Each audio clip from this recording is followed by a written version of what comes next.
Thank you guys for joining me. Unafraid, right or wrong. Please make sure you guys like the feed, share the feed, continue the conversation. My name is George Reister, bringing it to you guys today. We got a couple things on deck for you guys. Number one, the NBA versus the NFL versus MLB. I asked a question earlier. I asked about why NBA coaches and players are so vocal compared to NFL and MLB. And then also we have the NCAA has a big time scandal. I mean, a big time scandal brewing on its hands. 10, 12 people have been arrested. I got some inside information regarding that, about some stuff that used to happen in the NCAA. The next thing up is that kneeling for the anthem. We've been talking about this for a while, but to even just talk about this, because the message was lost. We talked about that yesterday, about what it's really about. But the main thing is that kneeling for the anthem is not disrespectful. It's actually the ultimate sign of respect, but then a way to bring awareness to the issues that you want to bring up as well. So first up, though, is when you look at the NBA, right? So I posted on my Twitter, at George Reister, a lot of what had been going on with things that Greg Popovich has said. I posted things that Steve Kerr has said. And I mean, like, these are some really woke white men. They get it. They understand what's going on. They understand the temperature in the country. And most importantly, their comments are not divisive. Their comments are actually very aware of what's going on, and they're aware of themselves. They're aware of color. They're aware of race and how these things impact other people. And if we actually looked at things more like they're looking at it, the reality is, guess what? We would be in a better spot. But that's not the topic. The topic is why are NBA coaches and their players so vocal about their views, but then you have NFL coaches, they just stick to the talking points. They just stick to, okay, well, listen, we're open to whatever our players want to do. It's fine. That's what the majority of them do. Like, they actually don't say anything. Like, they actually never say anything. Well, sorry, rarely say anything despite about football, which is how long were athletes criticized for not saying anything? Coaches criticized. So NBA players do it. NFL players a little bit, and the NFL coaches, they just stick to the talking points. And then Major League Baseball players, oh my God, they just need to grow a pair. Grow a pair. Because the reality is that they're largely invisible. Like, their awareness and their presence, just their presence, regardless of whether it's on social issues or anything else, MLB players are invisible. There's between 1,000 and 1,200 of them, depending on how you count the rosters, where you count the 25-man roster, the 40-man roster. And there's it's incredible. It's incredible how invisible they are. Like, they have no stars. So let's get down into why this is. Like, why this is in terms of the NBA versus the NFL versus Major League Baseball. When you look at the NBA, there's the issue. There's one thing, guaranteed contracts for the players. So you can't really fire them for what they can say. That you can't fire them because you're going to end up killing your salary cap. You're going to end up, because that's why they speak out about their coaches. They speak out about whatever the hell they want to speak out about, not just social issues. They talk about their team, talk about whatever the hell that they want to talk about, because there is no fear. That's why. NFL players are in a little bit different of a situation, because there aren't guaranteed contracts. And I'm telling you this, mark my words, that everybody's talking about the NFL and guaranteed contracts. There should be and all this, right? The NFL players are not going to allow it for two reasons. Number one, out of all of it, is power. Because if you allow NFL players to have guaranteed contracts like NBA players do, you lose a lot of the power.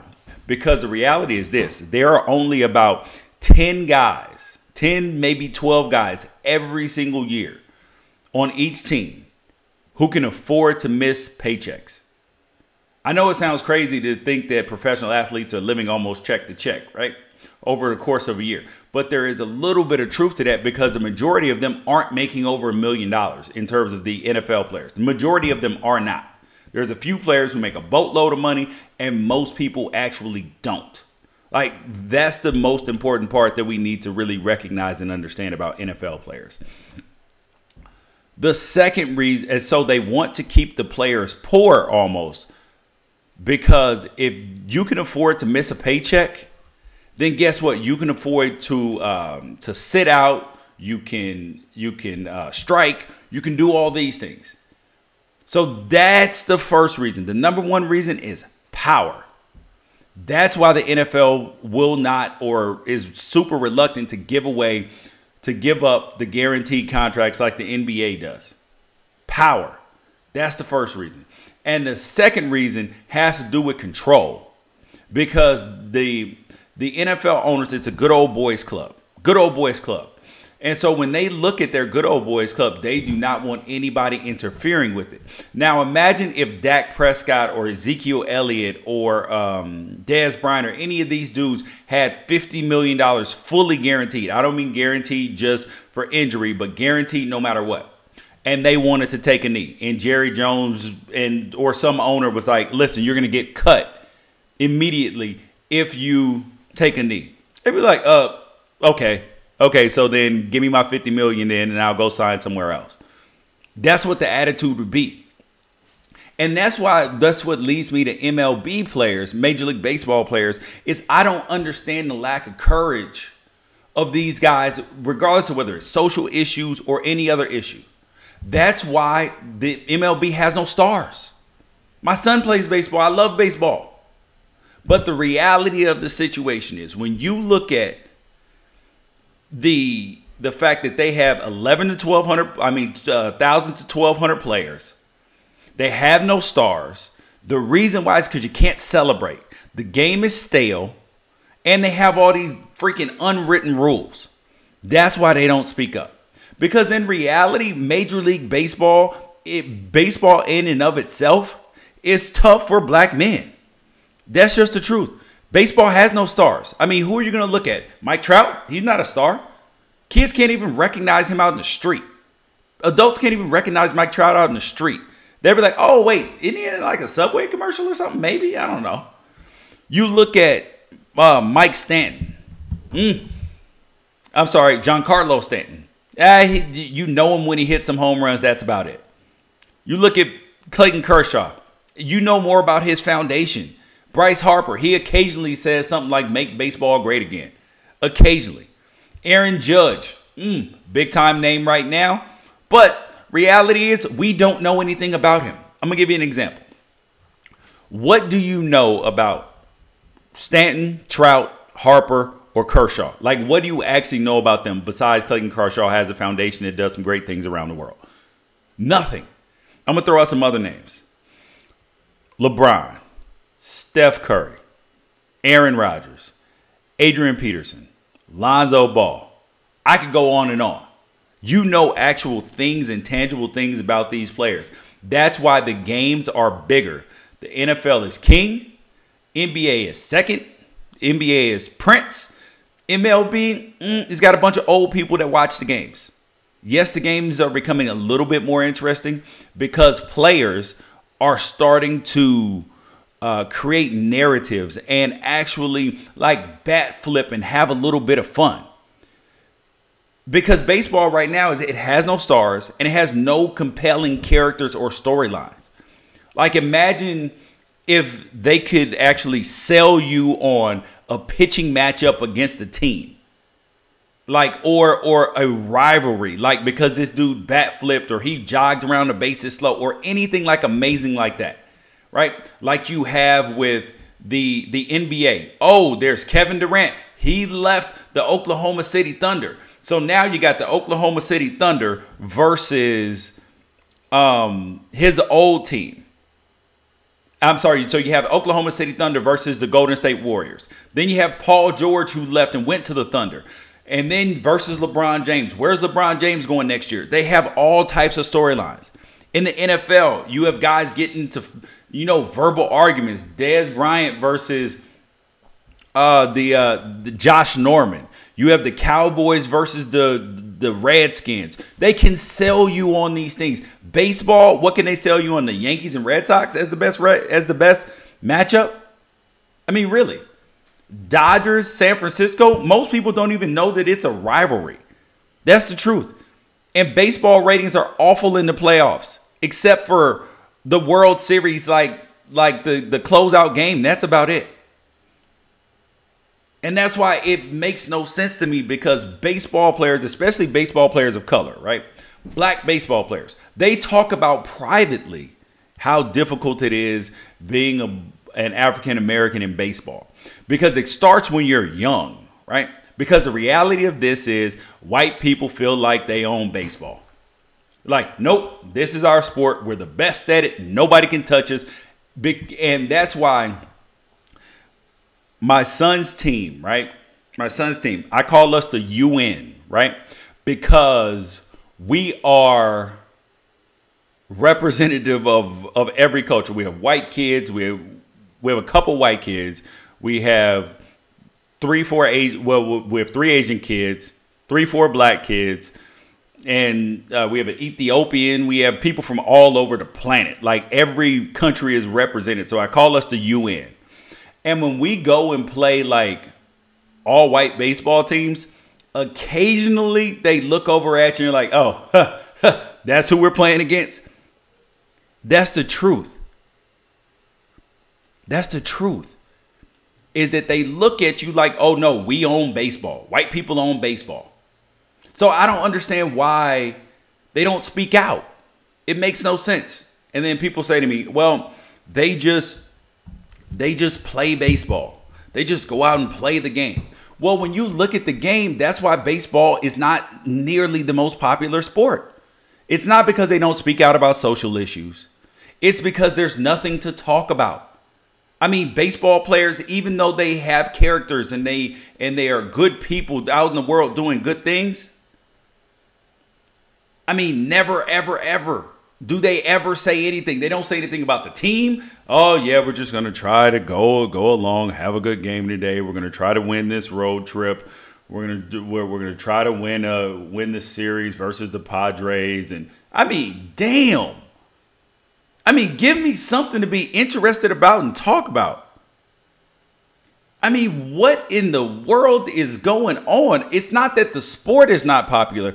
It's that it cannot reach its maximum popularity and entertainment value as long as their 1,000 to 1,200 players keep following these stupid, unwritten, antiquated rules and don't do anything special. Because we don't know anything about baseball players. We don't know anything about their top players in the game. Nothing. Nothing about them. You can name me 38 things about LeBron James. That's the truth. I just got a comment saying, oh, we had a black president. Why is race used so much? Just because you have a black president, I mean, look at the conditions that he had to be elected. He had to be damn near perfect. That's just the truth. It's just the truth. But to baseball, we don't know anything about them. Nothing at all. And that's why baseball is having trouble attracting younger viewers and attracting the best athletes to play. Because the best athletes go to play basketball, they go to run track, they go to play football, because baseball allows no fun. That's why. Because games are boring at times. And the players don't give you anything special. They don't say anything. They don't say anything at all. Next up, the NCAA scandal. So we're going to go to the NCAA scandal, and then we're going to get into why kneeling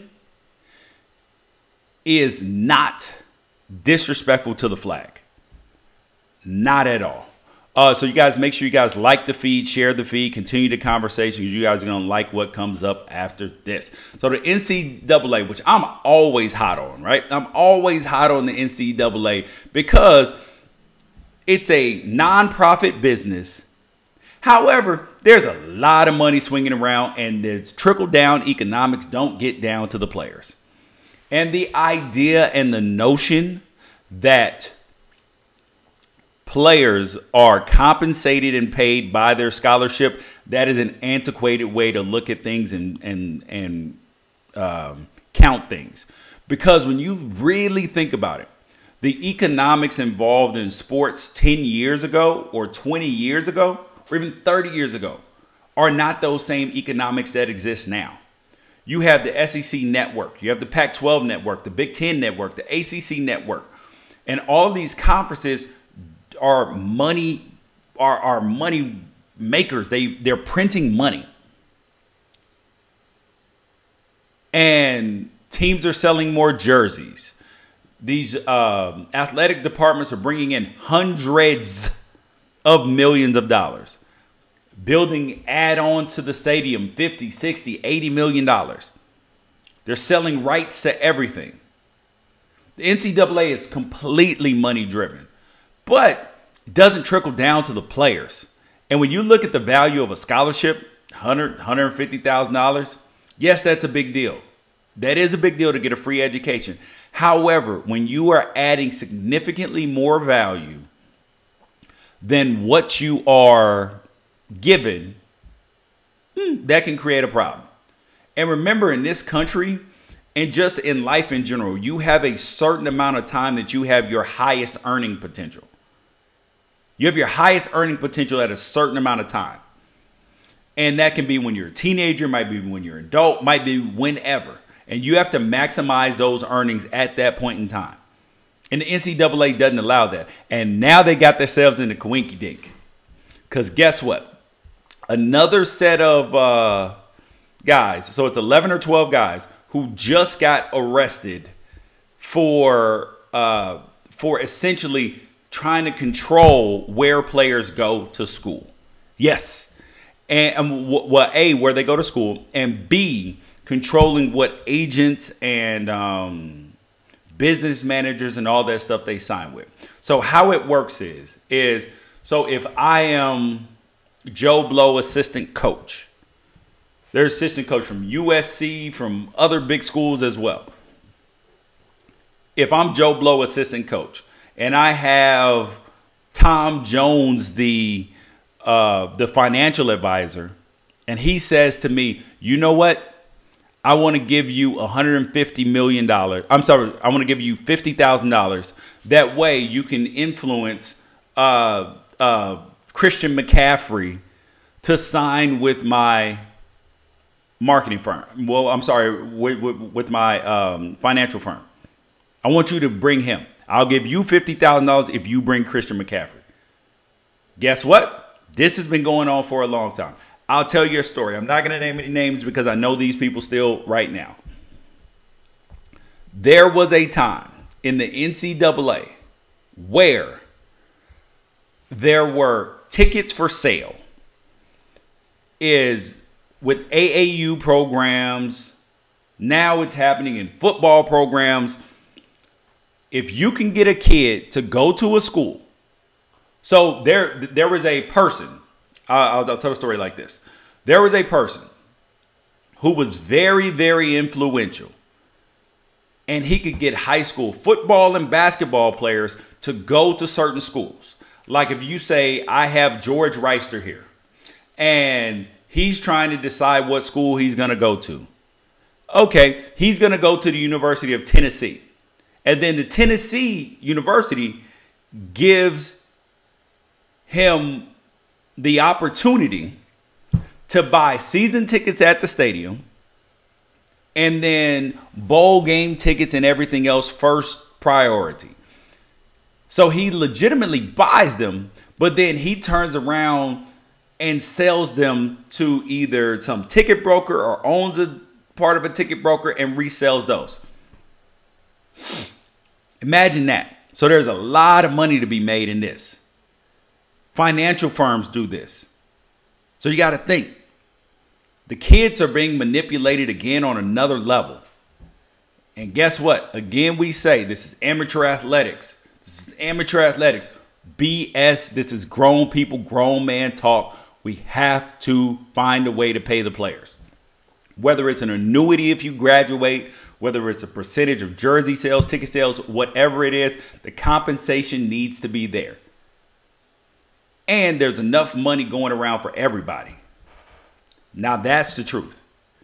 You guys are watching Right to Wrong, Unafraid. Please make sure you like the feed and share the feed at this point in time, because here's what the people really came for. Here's what you came for. I know why I said that kneeling for the flag, for the national anthem is not disrespectful at all. Like, there's nothing on earth disrespectful about kneeling for the anthem. The reason why I will go into that is because we're not going to get into the protests and all that today, because I don't feel like talking about that today. That's just the reality of the situation. First of all, as we've already said, the protest in no way, shape, or form is about the flag. It's not about the flag, and it's not about the country. So that's the first thing. And then now let's look at this. Where on earth, if you kneel in front of your wife, that's respectful. If you kneel in front of the king or the queen, that's respectful. If you kneel before God, that's reverence and respectful. Why is it disrespectful to take a knee during the anthem? It's not. And the reason why is because a Real Story Sports that is coming out tonight is going to explain it even more. Nate Boyer, who was a former Seattle Seahawks player, and he's now a Green Beret. He was the one who got Kaepernick to go from sitting, because remember, he was sitting during the national anthem, and then he went to kneel. Why did he talk to Colin Kaepernick? Because he hit him up, they met up, and the reason why he got him to kneel is because of this. He said, soldiers take a knee in front of fallen brothers' graves, to show respect. When you're on patrol and we go into a security halt, we take a knee and we pull security. That is the truth. That is reverence and respect for those troops, those servicemen and women who've given their lives. So I know that it's fun and it's cool to try to tear the country apart and look at these things like, oh, these people are disrespecting the country.